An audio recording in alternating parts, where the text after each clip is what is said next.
Isipin mo ang lipunan bilang isang katawan.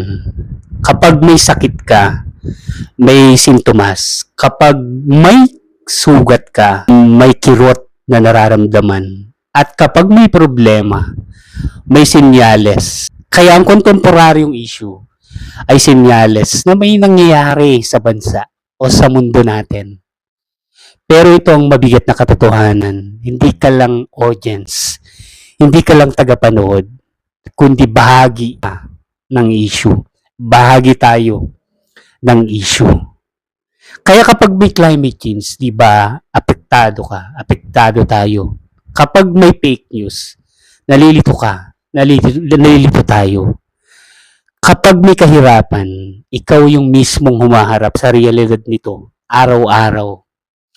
Kaya hindi lang dapat itanong na ano ang nangyayaring issue na ito, kundi mas mahalagang itanong, ano bang ginagawa ko habang nangyayari ito?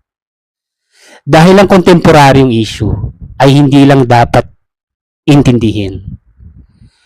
Ito ay para pag-isipan, para tanungin, at kung kaya, ay para baguhin. Kung may isang bagay na iiwan ko sa inyo ngayon, ito ang hindi pag-alam sa issue sa kasalukuyan ay parang pagmamaneho na nakapikit ka.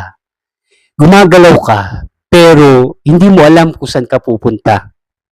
Kaya kung may nakikita kang balita o naririnig na issue, hindi mo lang dapat itanong na ano ito, kundi mas mahalagang itanong na bakit ito nangyayari? At ano ang papel ko dito? Sapagkat ang kinabukasan ay hindi hinuhulaan. Ang kinabukasan ay binubuo ng mga may alam, may pakialam, at kumikilos. Maraming salamat.